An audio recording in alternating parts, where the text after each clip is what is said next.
When I went to make amends to some women in my past that I had affairs with who were married, I did not go make amends to their husbands because I would have created more harm. But it was necessary for me to make an amend to them.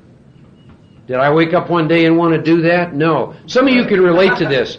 Some of you can relate to being drawn into situations where you had the power, where you had no power to not be in it. And then once you got in it, you didn't have the power to get out of it. I had that happen enough times to me, and I knew eventually I was going to drink alcohol. So I did a lot of work in this area. Goes on to say, in other words, I treat sex as I would any other problem. Now I'm going to be given a spiritual tool that I can take into meditation.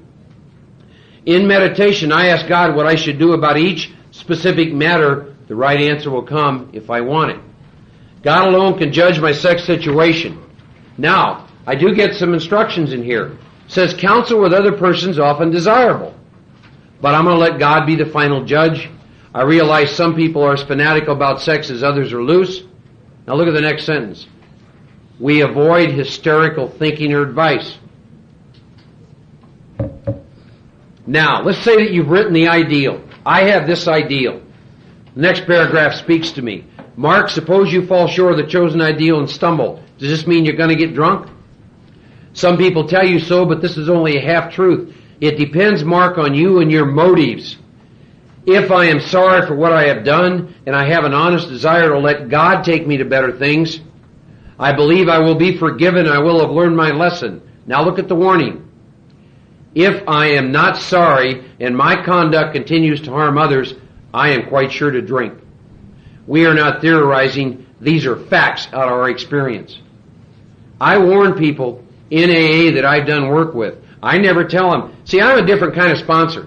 There's sponsors you go to and you present a dilemma. Well, Mark, I'm in a relationship over here, but I got this thing going on, this married woman on the side. They'll say, oh God, you got to stop. I don't. I tell people, bop till you drop.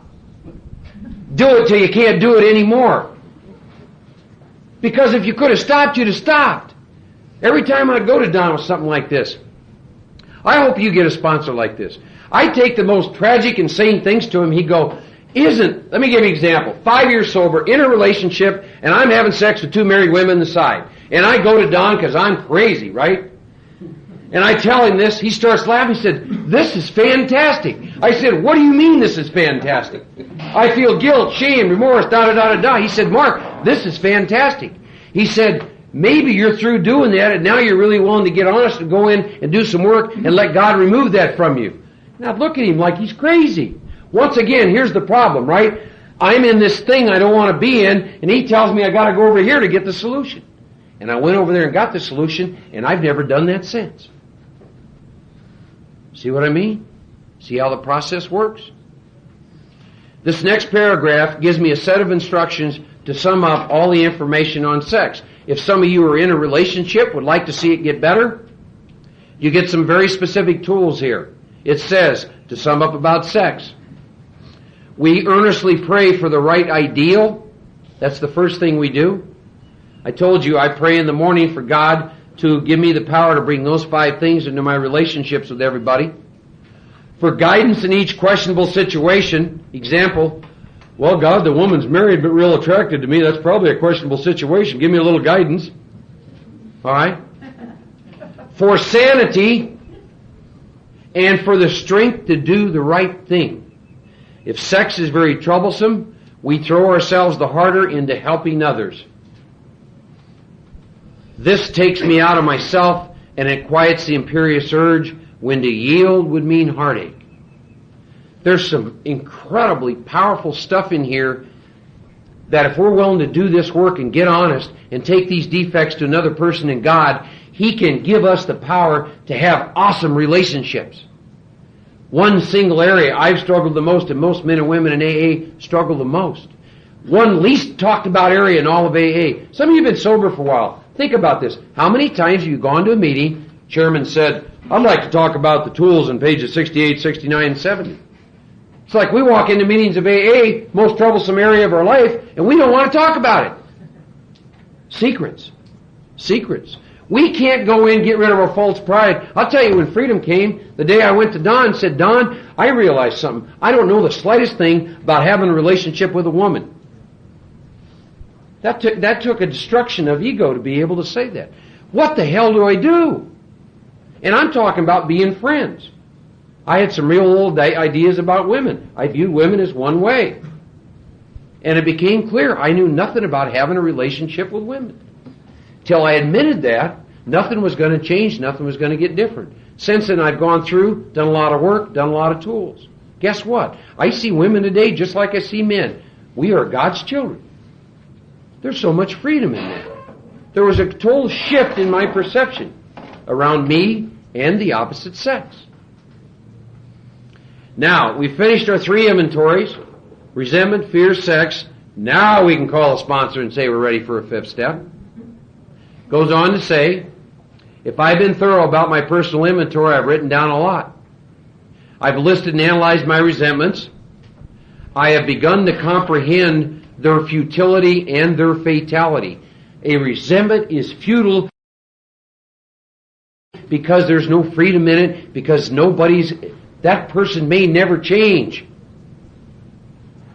When are we ever going to reach a place where we can just love people for who we are, for who they are, and understand they're doing the best they can based on spiritual awareness? But we run around all the time saying, if he had changed, if she had changed, if they would change.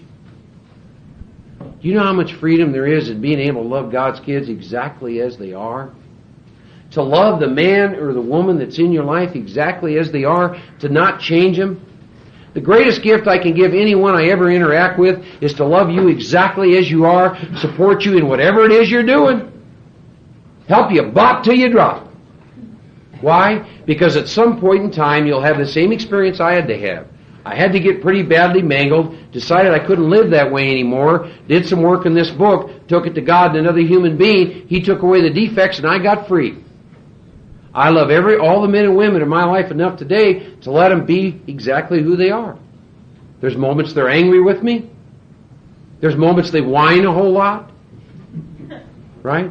But it's so wonderful when I can love everybody just as you are, and I can do that based on knowing everyone's where they're at, based on their relationship with their loving Creator. The closer I get to God, the more deep and meaningful my relations are, the more I can go in spiritual progress. The less mistakes I make, the less harm I create. Because I'm not operating out of my character defects. The more freedom I have, the less fear I have. I told you before, I go through this work once a year for a reason. Once you've tasted the honey, you can't ever go back again. Every single time through this work, my relationship with God reaches a level it's never reached before. And the end result of that is my relationship with myself and you reaches a level it's never reached before. I'll submit something to you. God is both honoring and blessing me with getting me to travel all over places and carry this message. I could not have done this a year ago. It has taken 11 years and 11 inventories, and tons of amends, and tons of mistakes, and tons of pain, and tons of fear to get to the place where I did the work sufficient to get free of that so I could come and share a message. Wow. That's how it works. That's how it works. The process works. So it says, I've commenced to see my resentment's terrible destructiveness.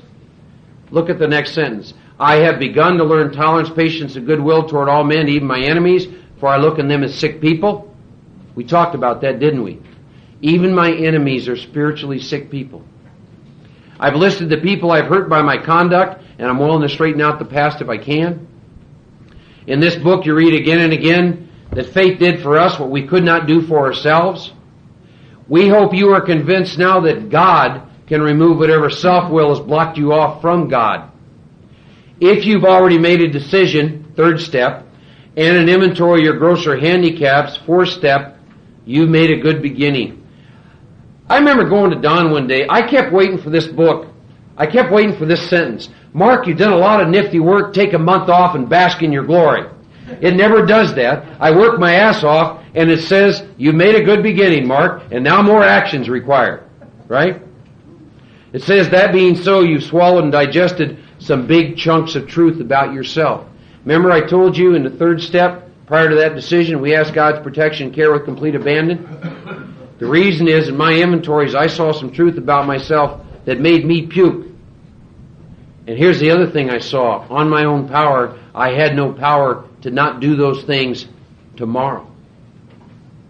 That's what I saw in all those 3 inventories. I've seen that 11 times. I'm on my 12th inventory, and I see it once again. I see what my ego does with the power, love, grace, and freedom I've been given in this program after operating in 1011 for about 6 months. Here's another reason I do inventories, go through the work once a year. It's because it keeps me clean. The stuff that separates me from God, it keeps me clean with it because I write inventory. I can't imagine being in AA going 5 years without doing an inventory. JD's got experience with that. He had to do the work 3 times over 16 months. I think in those 3 inventories wound up with about 150 resentments. Why? He hadn't done the work in 8 years. Understand something. Those were 150 resentments times about column 3 times 700. Is it any wonder he's blocked from God, himself, and you? Think about that. Think about that. We're going to stop here, and we will go down and have some lunch. And then we're going to come back to Chapter 6, Into Action. Chapter 6, Into Action has 7 steps in one chapter. Let's close. Thanks. Grow spiritually and make progress. But I need to show you both sides of the coin. I remember one time going to Don, because you hear in AA, make a list of your assets. And he never asked me to do that, and I was kind of hurt. So I went to him and I said, Don, I hear people in AA, the sponsors tell them, make a list of your assets and liabilities. He said, Mark, you're not going to get drunk because of your assets. You're going to get drunk because of your liabilities. That makes sense. So I think this is important. Think about this if you've been in AA for a period of time. How often in meetings of Alcoholics Anonymous do I present a stage character? Wonder what that's about. Fear and ego, that's what that's about. Talks about the inconsistencies made worse by the things I do in my sprees. We can have sprees of untreated alcoholism with no booze in us too. Coming to my senses, I'm revolted at certain episodes I vaguely remember. See, the first inventory I wrote was easy. I could justify all that behavior I looked at based on alcohol. The ones you write in recovery get a whole lot harder.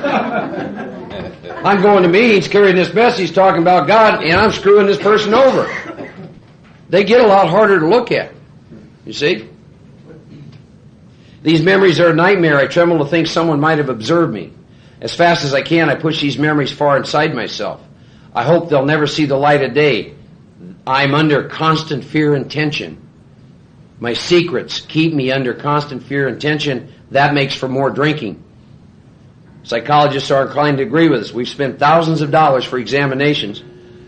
We know but few instances where we've given these doctors a fair break. We've seldom told them the whole truth, nor have we followed their advice. Unwilling to be honest with these sympathetic men, we were honest with no one else. Small wonder many in the medical profession have a low opinion of alcoholics and their chance for recovery. Now make a note in Chapter 5 how it works. We were given an instruction that said this manner of living demands rigorous honesty. And this paragraph's trying to talk to us about if we're not honest, people in the medical profession realize that an alcoholic has to get honest if he ever expects to recover.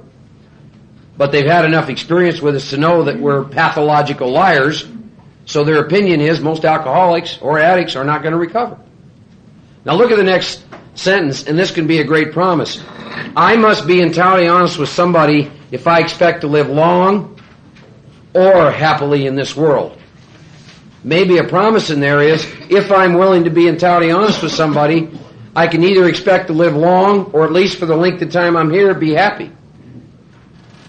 Now I'm going to get instructions on who to do this 5th step with. Rightly and naturally, I think well before I choose the person or persons, plural.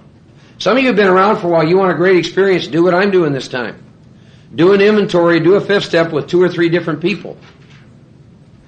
See, when I go back through the work every time, I go back through the work with different people because I'm looking for spiritual growth. I've had basically one sponsor, but I've done a lot of work with a lot of different people. But if you've been around for a while, If you're like me, I have a harder time seeing truth. So maybe consider next time through the work doing 5th steps with a couple different people. Person or persons. It says those of us belonging to a religious denomination which requires confession must and of course will want to go to the properly appointed authority whose duty is to receive it. Though we have no religious connection, we may still do well to talk with someone ordained by an established religion. We often find such a person quick to see and to understand our problem. It says, of course, we sometimes encounter people who do not understand alcoholics. Now, if we cannot or would rather not do this, meaning go into a man of the cloth, we search our acquaintance for a closed mouth and understanding friend. So now I'm getting some criteria for who to do this with. Person needs to be closed mouth. They need to be understanding. They need to understand this is an intimate and confidential step. Goes on to say, it says, perhaps our doctor or psychologist will be the person. It may be one of my own family, but I cannot disclose anything to my wife or parents which will hurt them and make them unhappy. I have no right to save my own skin at another person's expense. Such parts of my story I tell to someone who will understand yet be unaffected. That's an important criterion who you do your 5th step with. Understand, but who will be unaffected. Look for people who've had some of your experience when you do your 5th step. Example. I basically, drinking, was a slut and a whore. That's the only way I can describe myself. I'd like to find another word, but those are the 2 best words. For me to do a 5th step with someone in that area who's been married to the same woman for 30 years, I don't think so. I need to do a 5th step with someone who's had my experience and isn't doing that anymore because of their relationship with God. I tell my stuff to one man who's been married to one woman for 30 years, and his eyeballs would get just like this. Why? Because he would be affected by what I'm telling him, that's why. Men that have spent time in the penitentiary. Do not go find a white middle-class Anglo-Saxon who's never spent time in the penitentiary to do your 5th step with. Because when you talk about some of that stuff, he has no frame of reference, that's why. His eyes will go like this too. You see what the book's trying to say? Who I do this with is real, real important. Because in my 5th step, we're going to hear a little bit further on, this 5th step is life and death. What's life and death is I must see truth. I don't care who I do a 5th step anymore, but there's certain criteria they need to have. They need to be men and women in this program who've done this work because their whole role is to help me see truth, to move me out of blame, to move me out of the victim. It's only through seeing truth that I can get free. So that's what I'm looking for when I do a 5th step. I'm not looking for somebody to pat me in the back and say, oh, you're forgiven, Mark. I want somebody to help me see the truth. Help me see the truth in my 4th column. Same thing with my sex inventory. Same thing with my fears. So it goes on to say, the rule is I must be hard on myself, but always considerate of others. Notwithstanding the great necessity for discussing myself with someone, it may be one is so situated there's no suitable person available. If that's so, this step may be postponed, only, however, if I hold myself in complete readiness to go through with it at the first opportunity. I say this because we're very anxious that Mark talk to the right person. Now I'm going to get some more instructions for who I do this with. It is important that he be able to keep a confidence, that he fully understand and approve what Mark's driving at, that he will not try to change Mark's plan.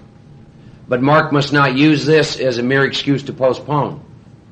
When Mark decides who's to hear his story, Mark wastes no time. I have a written inventory and I am prepared for a long talk.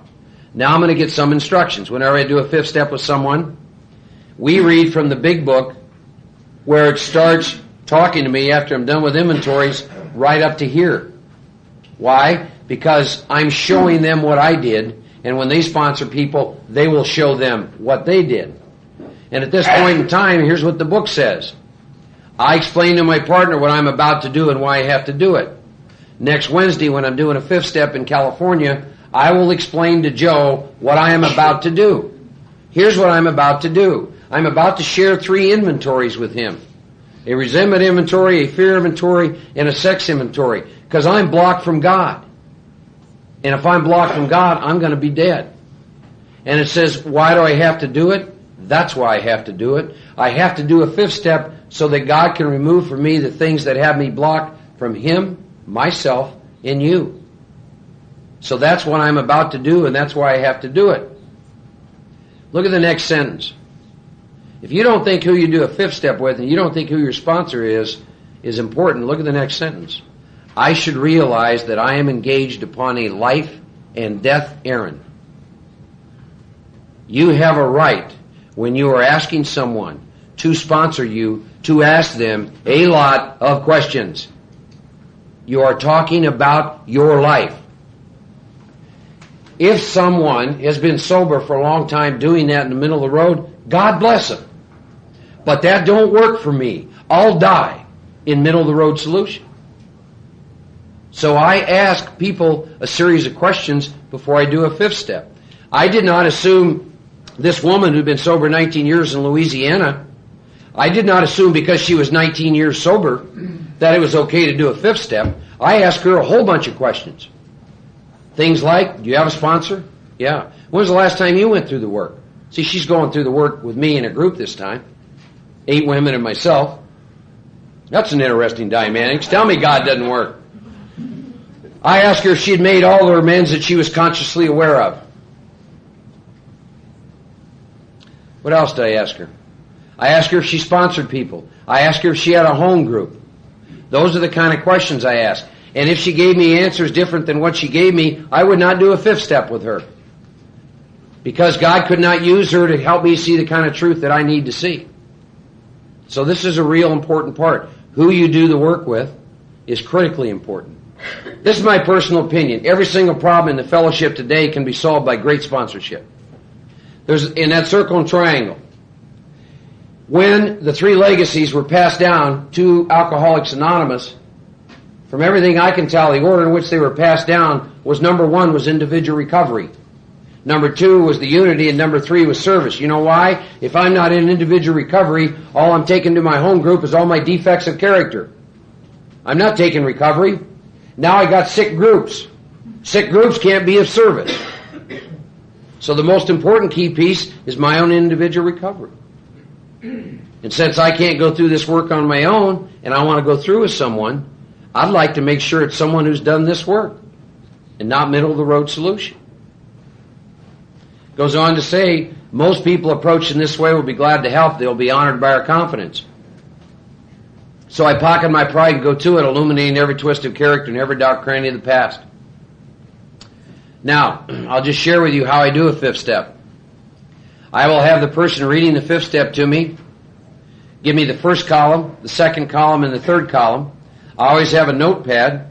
I ask God to help me show them see truth. When we're done looking at the first 3 columns, which they perceive to be truth, I take the first resentment inventory and I go back and I review that page and a half of instructions before you move into the 4th.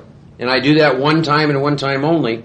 My sole function in that fifth step around resentments is to help them see where they're at in the 4th column. Where are they at fault? And to get free of all those resentments. That's my role. That is my sole purpose. When I'm done with that, we read the instructions on the fear inventory, and then I have them read the fear inventory. All the fears and why they have the fears. And then we get to the sex inventory, and we read the instructions out of the book, and then I have them tell me their sex inventory. And then out of that, we're looking for some sane and sound ideals to come. Now, I told you something. When someone wants to give you inventories other than what's in the big book, to ask them the question, if I use your inventory, will I get 7 promises that have been experienced by millions of people? Here's the promises. We never talk about these in the fellowship. They are some of the most powerful in the entire book. It says, once I've taken this step, withholding nothing. Highlight withholding nothing. That's take it to the grave stuff. I am delighted. First promise, I can look the world in the eye. Second promise, I can be alone at perfect peace and ease. Third promise, my fears fall from me. Fourth promise, I begin to feel the nearness of my Creator. Fifth promise, I may have had certain spiritual beliefs, but now I begin to have a spiritual experience. In the big book of Alcoholics Anonymous, we do not begin to have a spiritual experience until we do a fifth step. If you've never done a fifth step, you are not having a spiritual experience. We have a list of all the persons we've harmed and to whom we're willing to make amends. We made that list when we took inventory. All those names in my resentment inventory, all those names on my sex inventory. And then I do one other thing. I ask God to show me any other people I've harmed that are not on any of my inventories. And He always shows me some. It says, Mark, you made this list when you took inventory, when you subjected yourself to a drastic self-appraisal. Now we're going to go out to our fellows and we're going to repair the damage done in the past. We attempt to sweep away the debris which has accumulated our effort to live on self-will and to run the show ourselves. Here's a great cop-out for amends. If we haven't the will to do this, we ask until it comes. A friend of mine tells a story I like. He's one of these guys that goes around doing guru shit every now and then, and in this group they can ask questions. So he shared one time in a meeting, he gets done, and he was talking about amend he had to make to a girl he was engaged to that he didn't want to make. And he made the mistake of saying in front of some other people that had done the work, I'm praying for the willingness to make this amend, and I'm asking until it comes. It hasn't come yet. And somebody from the audience says, is it possible? And he knew right away he was headed for trouble. He said, is it possible you're not praying for the willingness? He said, why, yes I am. I'm praying every day.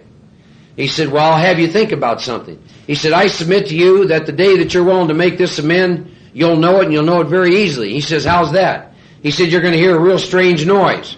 He said, what the hell are you talking about? He said, yeah, you're going to hear a real strange noise. He said, what's it going to sound like? He said, it's going to sound like this. That's you knocking at her door to make the amend. People in AA say, well, I haven't made any amends in 4 months. I'm praying for the willingness. No, I agreed at the beginning to go to any lengths for victory over alcohol. We're going to be reminded of that in the next sentence in squiggly lines. Book tells us 3 times, Mark, are you willing to go to any lengths for victory over alcohol? Let me comment on that. There's not very many people in AA you can walk up to and ask them this question and get an answer. What does it mean to be willing to go to any lengths for victory over alcohol? I can give you that answer. It means go from the title page to 164 and do everything it says. That's exactly what it means. And in steps 8 and 9, they remind you in squiggly lines what you agreed to, Mark. Now, Don gave me an exercise, and I'd never seen him give me something out of the book. Once I got done with all this list, he said, Mark, for simplicity's sake, get some 3x5 cards, take every single amend, and put it on the 3x5 card. Put the name, address, phone number, all relevant information. And then in the right-hand corner, I want you to do something. I want you to go through and visualize yourself making an amend to every person. And if it feels comfortable, put a plus. And if it feels uncomfortable, put a minus. Now, I knew Don didn't tell me to do some stuff out of the book, and I didn't know where he came up with that. Well, he came up with that in the next sentence. Probably, Mark, there are still some misgivings. Misgiving means I'm uncomfortable making the amend. So I did that. Here's what it says. As I look over the list of business acquaintances and friends I have hurt, I may feel diffident about going to some of them on a spiritual basis. Let us be reassured. To some people, we need not and probably should not emphasize the spiritual feature on our first approach. We might prejudice them. At the moment, we are trying to put our lives in order. But this is not an end in itself. Our real purpose is to fit ourselves to be a maximum service to God and to the people about us. It is seldom wise to approach an individual who still smarts from our injustice to him and announce we've gone religion. In the prize ring, this would be called leading with the chin. Why lay ourselves open to be called branded fanatics or religious bores?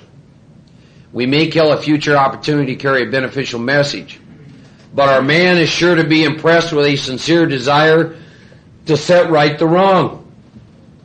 He is going to be more interested in demonstration of goodwill than in our talk of spiritual discoveries. Demonstration of goodwill, if I owe the money and he asks me to pay it back, I pay it back. You're going to find in the amends that the big book covers every kind of amend that you have to make. Financial, family, business, the people we hate, criminal offenses, everything we've ever done, any category, the big book is very specific about how to make that amend. You hear this in meetings. Some of you probably heard this. Where it talks about when I make amends, I shouldn't do so if I'm going to harm others. And I've heard people say in AA, I'm others. Bullshit. That isn't in these pages. Nowhere. I hear this in AA. The greatest harm I ever did, I did to myself. Yeah, you did. You know how to fix it? Go out and make amends to all those people you screwed over. That's the greatest gift I ever gave myself. Was when I had the day when I made the last amend I was consciously aware of. It's a day I wish everyone in this room could experience. It's a level of freedom that virtually few people in AA can talk about.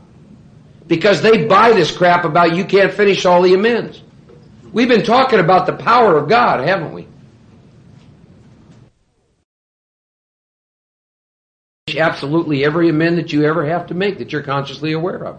Some of them may take time. If you're like me, I'm a geographic drunk. It took me 3.5 years to get back to the 6 states I had to get back to. I can tell you of a guy that when he put his amends cards together, he put them together by continents.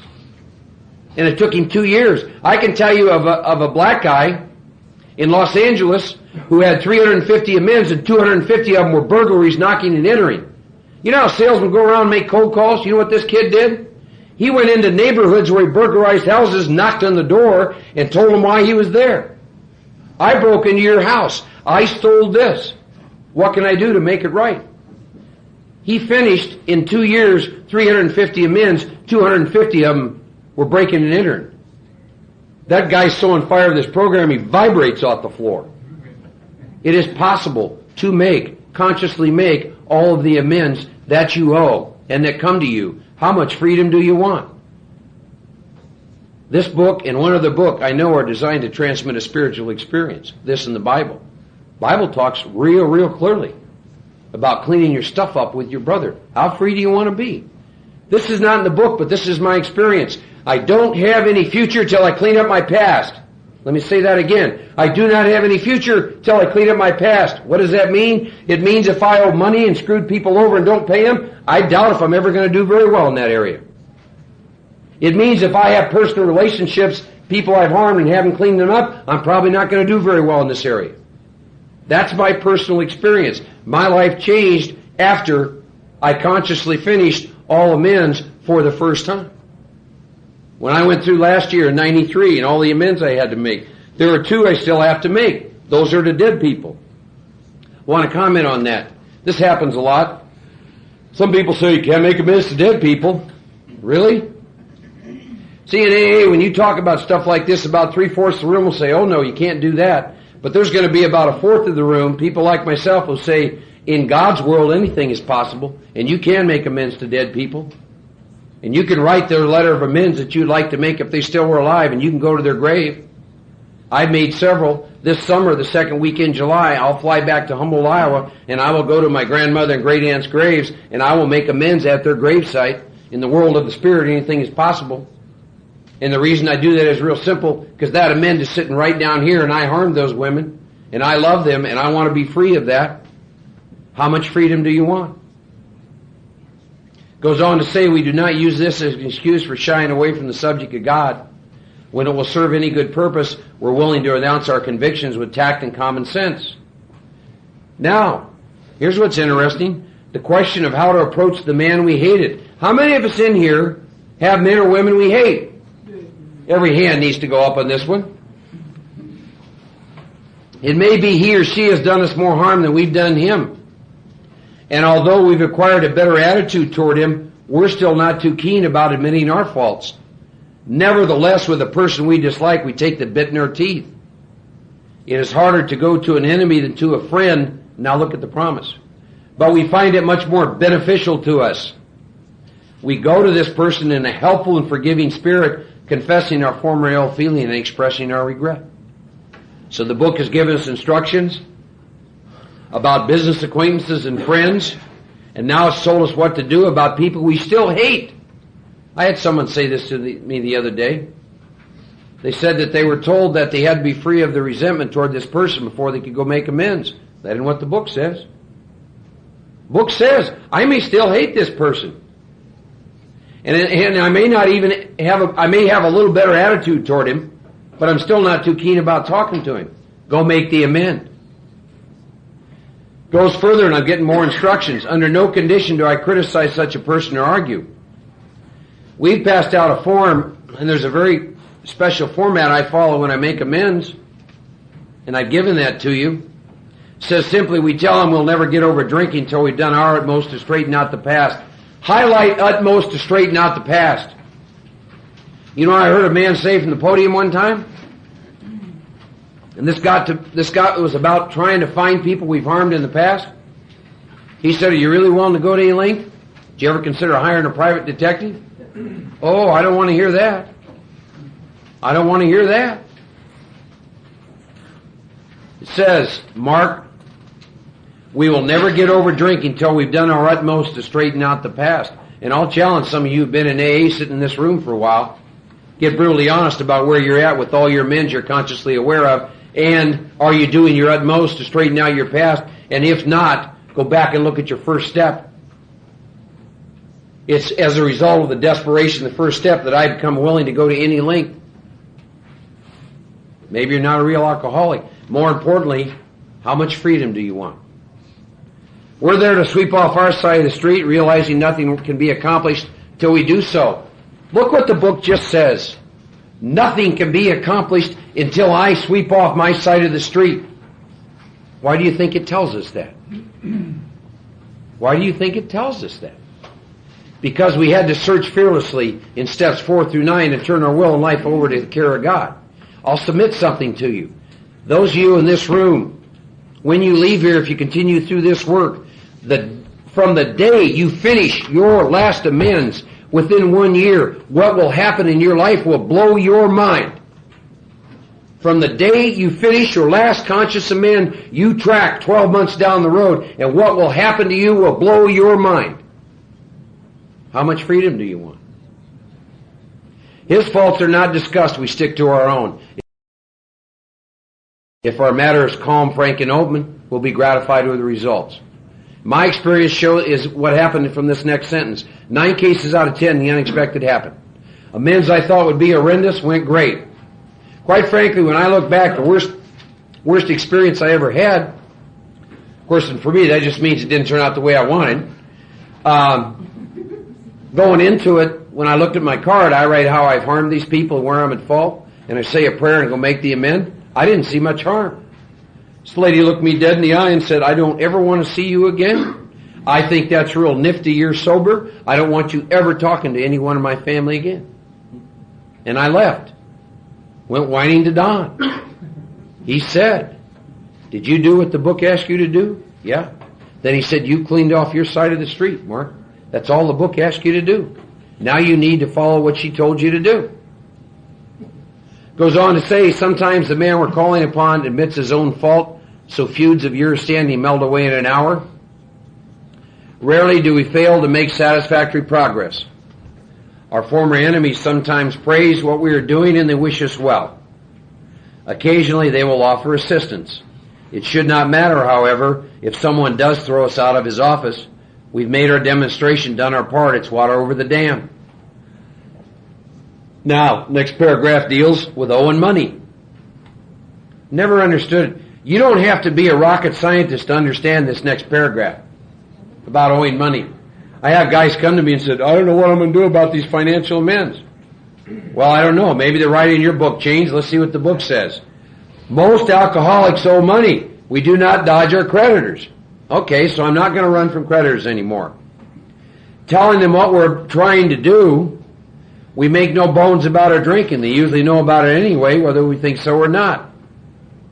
Nor are we afraid of disclosing our alcoholism on the theory it may cause financial harm. Approached in this way, the most ruthless creditors will sometimes surprise us. Arranging the best deal we can, we let these people know we're sorry. Our drinking's made us slow to pay. We must lose our fear of creditors no matter how far we have to go, for we're liable to drink if we're afraid to face them. If you are afraid to face your creditors and you're living in fear, you're blocked from the sunlight of the Spirit, you live there long enough, you'll drink alcohol. It's not that difficult. Did I like making them? No, I'm selfish and self-centered. When I pay back these financial amends, that's money I'd like to spend doing other stuff. But how much freedom do you want? So if you owe 10 people Money. You go to them and arrange the best deal you can. I'm an alcoholic. Here's what I want to do, right? I want to wait. Let's say I owe someone $2,000. I want to wait till I can walk in there with $2,000 in crisp $100 bills and throw it down. God forbid if I sit across and tell you that I can only pay you $10 a month for the rest of my life. But the book says I arranged the best deal I can. That's what I did. Some of those amends I had to make, they were $10 a month. I make them.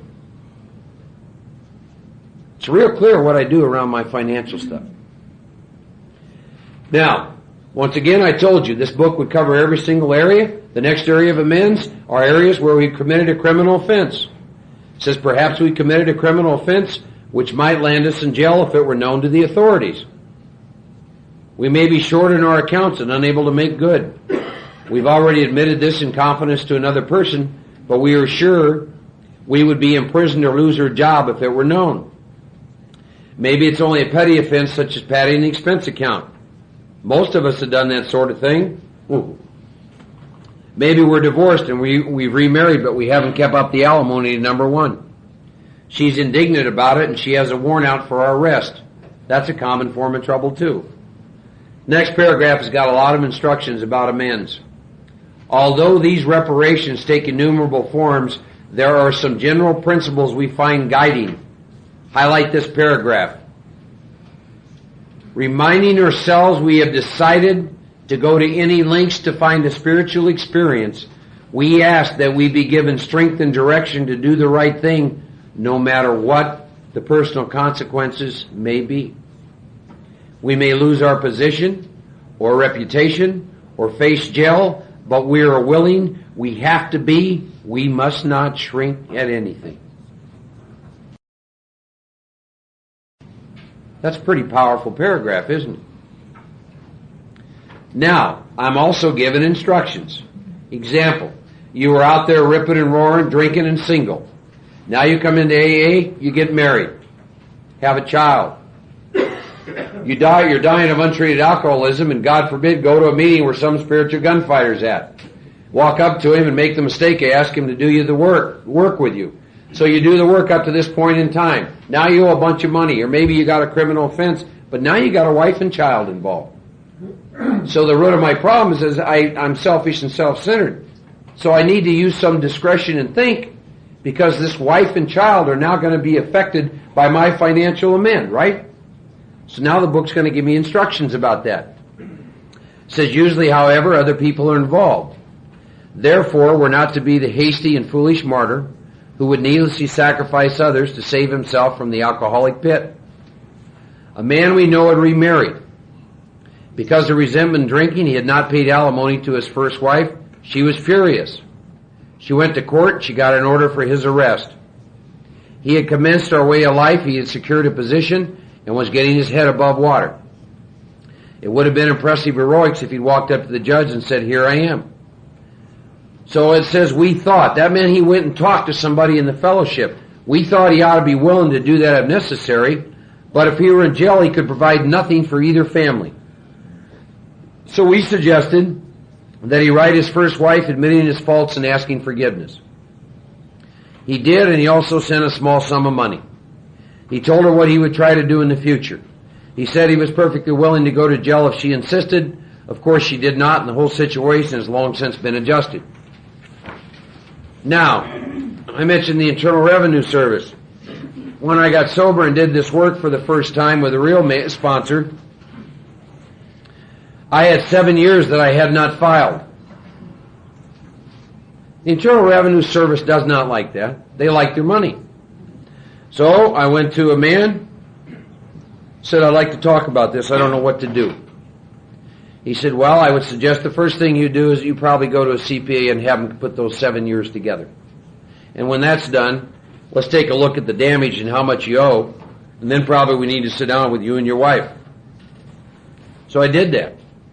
I took what information I could gather. He did the 7 years worth of returns. We took a look at how much money I owed, and I sat down with the wife there. And he and I, here's why we needed to do that. because it was a lot of money, and it meant a lot of money out of my check was going to have to go to the Internal Revenue Service to make this amend. Yet she's now my wife, and she's going to be affected. So I needed to know how she felt about that.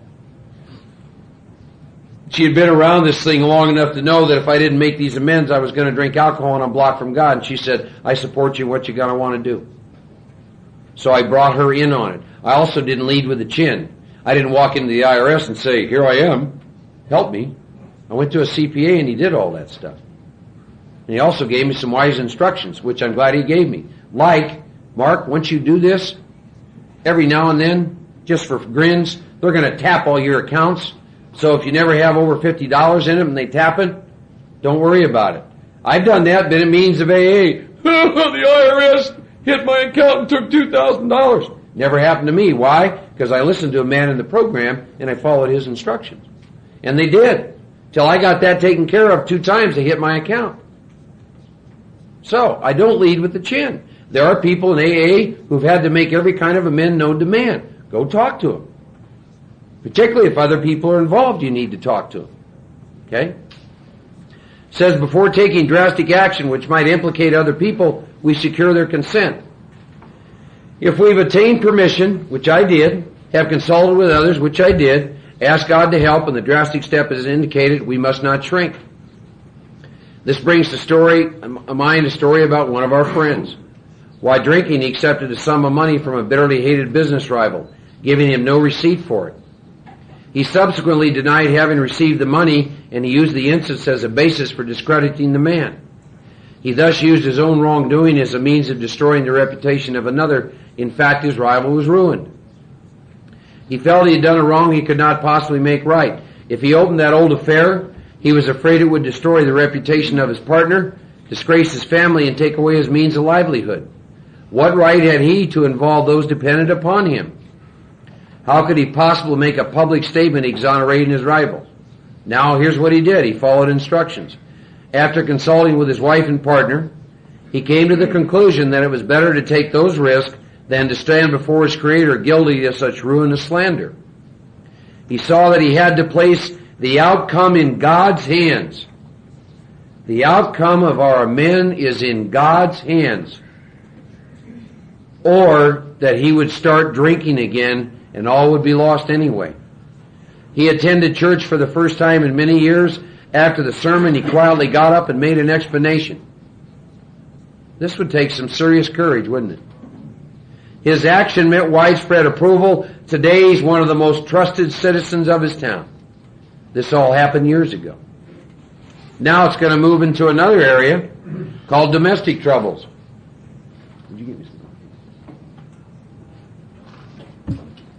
Perhaps we're mixed up with women in a fashion we wouldn't care to have advertised. We doubt if in this respect alcoholics are fundamentally much worse than other people. I love this next sentence. But drinking does complicate sex relations in the home. After a few years with an alcoholic, a wife gets worn out, resentful, and uncommunicative. How could she be anything else? The husband begins to feel lonely, sorry for himself. He commences to look around the nightclubs or their equivalent for something besides liquor. Perhaps he's having a secret and exciting affair with the girl who understands. In fairness, we must say she may understand, but what are we going to do about a thing like that? A man so involved often feels very remorseful at times, especially if he is married to a loyal and courageous girl who has literally gone through hell for him. Whatever the situation, we usually have to do something about it. Now, those of you who are going to have to make amends to wives or significant others as a result of this area, please pay serious attention. If we are sure that our wife does not know, should we tell her? Not always, we think. I love this next one. If she knows in a general way we've been wild, should we tell her in detail? Undoubtedly, we should admit our fault. She may insist on knowing all the particulars. She will want to know who the woman is and where she is. Or who the man is and where he is. We feel we ought to say to her that we have no right to involve another person. We are sorry for what we have done, and God willing, it should not be repeated. More than that we cannot do. We have no right to go further. Though there may be justifiable exceptions, and though we wish to lay down no rule of any sort, we have often found this the best course to take. Our design for living is not a one-way street. It is as good for the wife as for the husband. If we can forget, so can she.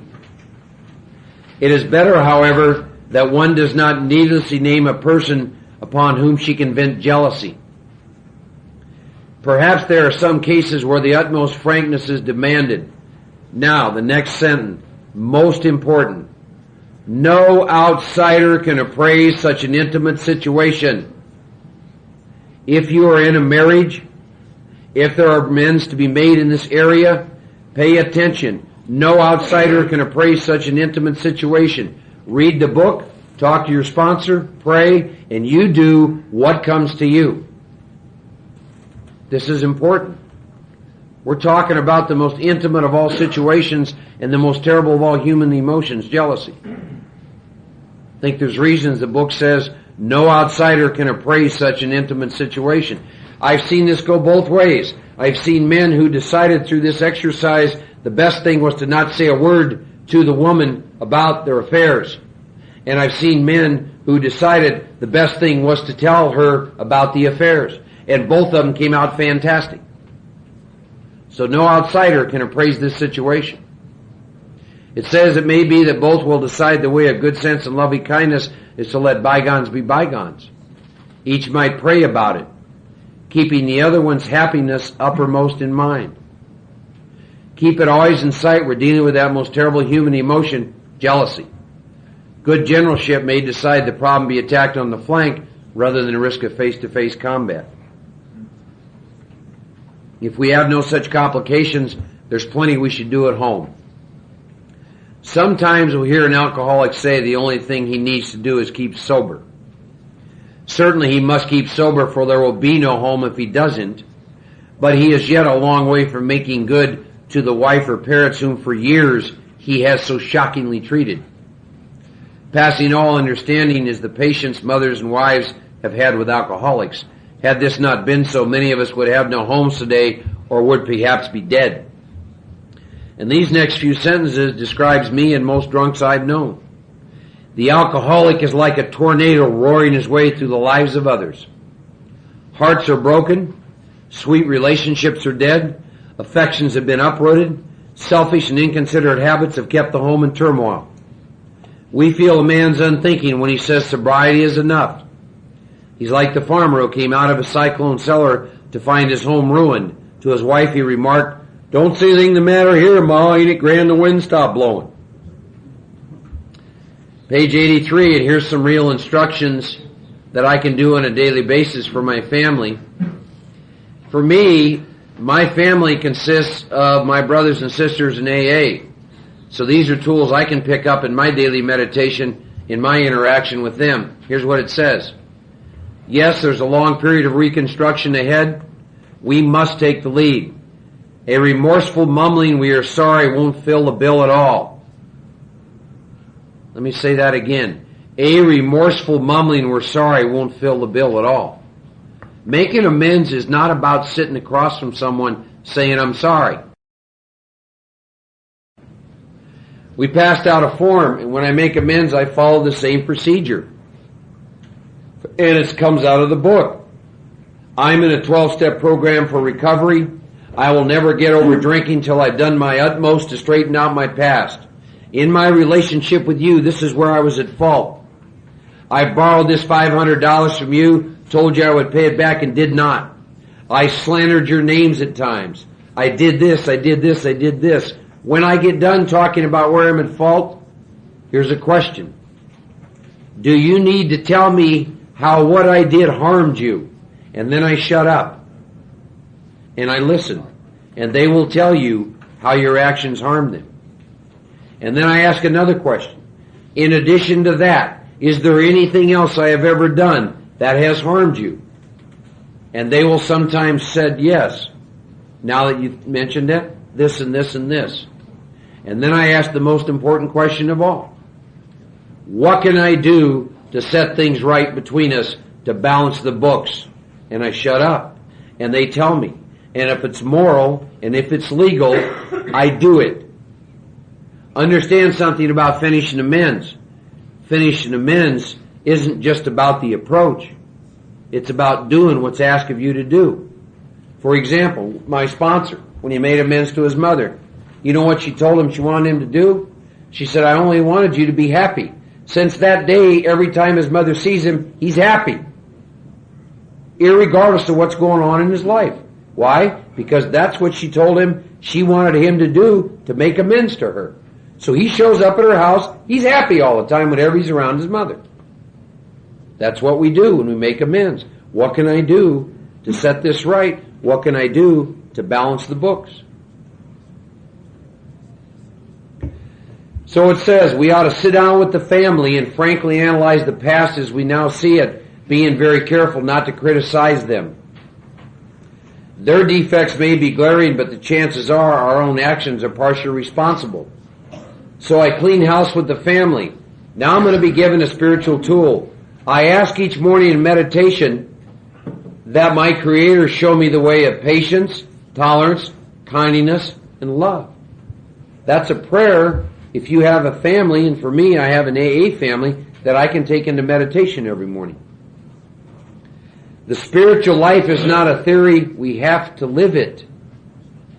We have to live the spiritual life. It's not a theory. Unless one's family expresses a desire to live upon spiritual principles, we think we ought not to urge them. We should not talk incessantly to them about spiritual matters. They'll change. Let's turn to page 72, chapter 6, into action. I want to stress this again because it's important. Chapter 6, into action, it took me about 5 years to understand that into action meant into action. And there are 7 steps in these pages, about 17 pages. But the big book spent 53 pages on just looking at the first half of the first step. I think it's real important that you all understand why it's done that way. Because I do all the rest of the work in this process as a result of the truth that I see in the first step. Okay? And some of you that are perhaps new a little bit to this experience have probably had the realization that you've been around AA and maybe never understood the first step. And your responsibility when you're working with new people is to do what I've done here, which is show you precisely, go through and take a hard look at that first step, use the book, turn statements into questions, find your own answer deep down within based on your experience to answer the question. Am I powerless over alcohol and is my life unmanageable? Is lack of power my dilemma and do I need to find God? And then approaching the third step and meeting the requirement that my life run on my will won't work. I'm always in conflict with the world. And then we went ahead and we looked at the root of our problem, selfishness, self-centered. And then our dilemma is above everything. If we can't get rid of that, we're dead. And there's nothing we can do to get rid of that. I'm chained to me and I can't do anything about it, so I got to find God. How I find God is I quit playing God. And the reason I got to quit playing God is it doesn't work. I don't have the power to be God. I only have the power to be Mark. Then we looked at our third step, decision, which is a decision only. God's going to be director, principal, father, and I'm going to be actor, agent, and child. And then we looked at a whole bunch of prayers. Then we spent some time and we looked at that prayer and we saw 3 ideas in the prayer. The first is that we offer ourselves to God to build with us, do with us as He wants. The second is we ask Him to remove us from the bondage of self, because we can't. And the third is that we tell Him basically that if He'll remove our difficulties, we're willing to go out and bear witness to those we would help of His power, His love, His way of life. And we saw that there's no amen behind that prayer. And now we get down to what the book calls the root of our problem. We're going to look at the causes and conditions. We're going to look at the things that have us blocked from God. We were told in the final analysis, deep down within ourselves, the only place we find God, and the way we do that is to search fearlessly. So in our fourth step is where we begin the work to search fearlessly. And what we do is we write 3 inventories, a 4-column resentment inventory. And you saw where in the first 3 columns, what looks to be the truth by the time I write my 4th column has now become a lie. And we talk about a changed attitude and how to view people. And understand that people are spiritually sick just like us, and no one ever really intentionally harms us. We harm others based on being spiritually sick. We make mistakes because we're spiritually sick. And we looked at the idea of fear and how much fear dominates our life. And once again, we don't have any power to get rid of the fear. And then anytime I'm in fear, it's because I'm into self-reliance. And we're given some tools to help us get out of fear, which is to ask God to remove it, and He will remind us of what we would be, His child, actor, and agent. And then we looked at a thing called a sex inventory. And it looks going into it like it's going to be an inventory about me and the opposite sex, but it turns out to be a whole lot more about that. And I take a look at my action and my conduct, and I have to make another list again of people, and I answer 9 questions.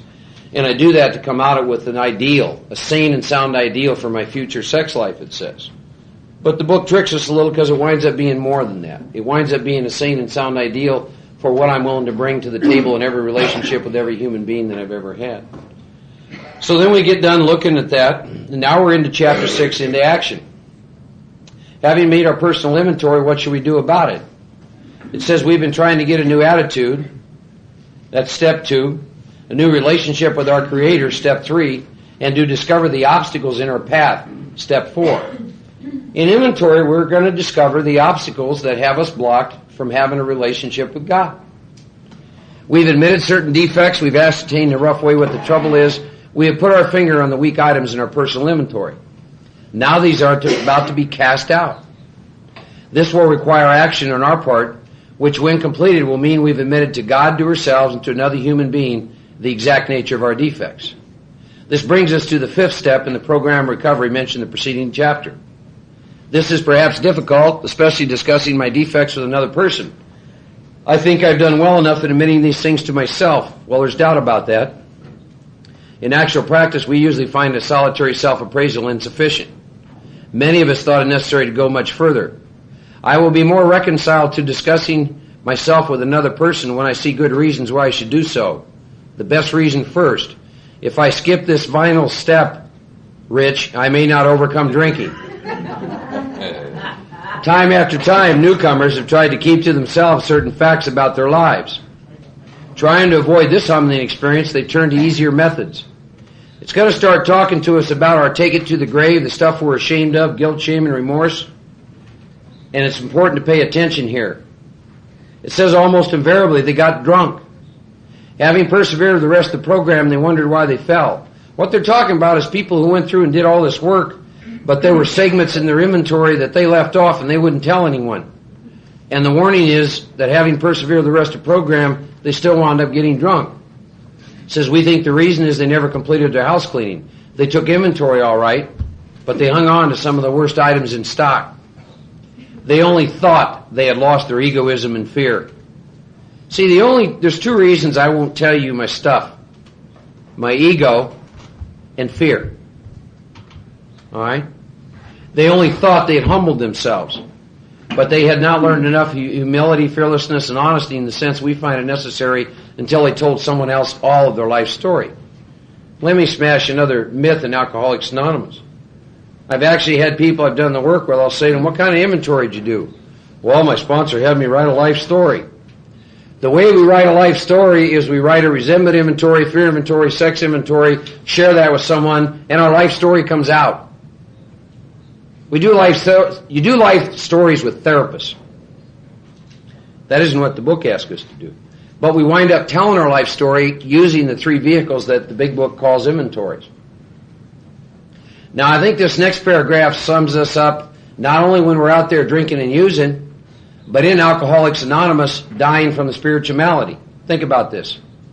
More than most people, I lead a double life. I'm very much the actor. To the outer world, I present my stage character. This is the one I like my fellows to see. I want to enjoy a certain reputation, but I know in my heart I don't deserve it. The men and the women that I've done the work with in Alcoholics Anonymous, I allow them to see me and every single one of my defects. I don't want to go around presenting to them that I've done this work and all of a sudden I don't make mistakes anymore, that I don't lie anymore, that I don't harm people anymore. My sponsor let me see his humanness, and I let everyone I work with see my humanness. You understand? I don't present the stage character to the world anymore. You spend some time with me in any environment I'm in, you get me. You don't get a stage character. And you don't get me at meetings of AA. I'm sorry, you don't get the stage character at meetings of AA. You get me. I'm not going to walk into AA all the time and tell you my life is perfect. I'll walk into AA and tell you that I've suffered greatly in personal relationships, and struggled in career, and had financial problems and physical health problems. I think that's important. I think new people coming into AA, they need to understand something. I'm always going to be a human, folks. I'm stuck with that. And I'm always going to be trying to grow. You are having and operating on certain spiritual beliefs, which is why we're asked to say the prayer, God, give me your protection, abandon with complete protection. Those of you who are in this room that never done a fifth step, you are sober through God's grace, love, and mercy. He's giving you protection, abandon. But I'll give you a little warning a friend of mine shares. This is not in the book. Here's what he says. Once I see truth, I don't know how much longer grace is available to me. Meaning, once I've seen the truth in my first step and I've seen how this works, if I put this off, I don't know how much longer grace is available to me. You understand what I'm saying? Second step, I commence spiritual growth. I do not begin to have the spiritual experience till I have completed my fifth step. Fifth step. Quick little story about inventory for those of you who are going to balk at writing it, and we all will. But this helps me write inventory. How many of you got kids in here? Okay, almost all of you. If you said to your kids, go down and clean your room, would they go down with great excitement and enthusiasm? No. How about this? Say to your kids, got a deal for you today, son or daughter. You go down to your room, and everything in your room you don't want anymore, you pull out, and I'm going to take you down and buy all new stuff. They'd run over you to get to the room. What do you think happens to us in inventory? I go into my room, I take all this junk, all these defects, and I take it to God, and He gives me all new stuff. I take my dishonesty to Him, and He gives me honesty. I take my lack of faith to Him, and He gives me courage. See what I'm saying? How do you not get excited about writing inventory? The men and women I got sober with get excited when they write inventory. I get excited when I write inventory. What do you hear in AA? Oh, God, I'm writing inventory. How do you not get excited that God's going to take all that stuff away and give you brand new stuff and give you more new power? You see what I'm saying? Sponsorship. I had a sponsor that said, get excited about inventory, man. It's the stuff that blocks you. It's gone. You're free. You got freedom. Wow. Wouldn't it be nice if we were giving everybody in AA that message instead of the message we give them? Oh, inventory is a dreadful thing. It reminds me when I had a vasectomy. I got to share this. Men who've had vasectomies lie to you about the results of that. I asked several men, did it hurt? No, not at all. No big deal. They lied to me. 3 days later, all my privates are jet black. I go running back to the doctor and said, what the hell is going on? We lie to people about the effects of what can happen with inventory. Geez, where the hell did that come from?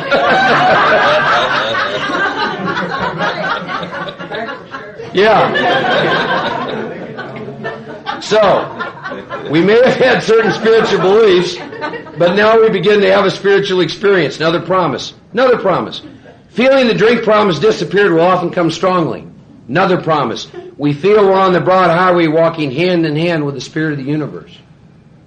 Now, the next time someone comes up and lays a bullshit inventory on you, not out of this book, you open your book up and say, tell you what I'll do. Be happy to use it. Will these things happen? I don't think so. You know why these things happen? My experience, I believe this book to be divinely inspired. You know why? I'm a drunk like Bill Wilson. He ain't got the brains to put this together. This is a path of spiritual exercise designed to get me close to God, myself, and you. No human being's got the power to write this thing. That's why I believe we get the promises when we do the inventories in this book. Now, we're not done yet with the fifth step. We have some more instructions. And you remember that stuff on page 17? We talked about cement and mortar and sand and then stones and all that. Now imagine reading this page and not having gone through the work. You'd think an idiot wrote this book. Here's what it says. I leave my sponsor's house, I go home. Returning home, I find a place where I can be quiet for an hour. Now, my book does not say 42 minutes or 93. It says an hour. So, at this point in time, I follow instructions. I set a timer for an hour. I carefully review what I've done, meaning my inventory. I don't read it again. I just kind of sit and I just think about it. Now here's what's interesting. Look at the next sentence. We thank God from the bottom of our heart that we know Him better. Now Don always said something to me. He said, if this book tells you to do something, or I tell you to do something, it don't happen, call me up and bitch at me. So I called him up. I said, I'm confused. He said, about what? I said, I just sat and shared some absolute insane things and harm and guilt and shame and selfishness and fear with you over several hours about a lot of stuff, and this crazy book says I'm supposed to know God better. He said, don't you remember the book says, as I reveal myself to Him, He reveals Himself to me? Wow. And all of a sudden I begin to see how this process works. He uses another human being to allow me to reveal myself to God, and then He reveals Himself to me. Goes on to say, taking this book down from the shelf, I turn to the page which contains the 12 steps. Carefully reading the first 5 proposals, I ask if I have omitted anything, for I'm building an arch through which I shall walk a free man at last. Is my work solid so far? Are the stones properly in place? Imagine if you're reading this and you didn't understand the second step's the cornerstone, the third step's the keystone. You'd say, what the hell are they talking about? Look at the next sentence. Have I skipped on the cement put into the foundation? Have I tried to make mortar without sand? But you and I, based on the work we've done, we understand all those questions, don't we? So, I've now, and then top of page 76, if I can answer my satisfaction these questions, now I'm done with step 5, it says we then look at step 6. Everything I can tell in my experience is that the 6th step is all about God, as are the 7th.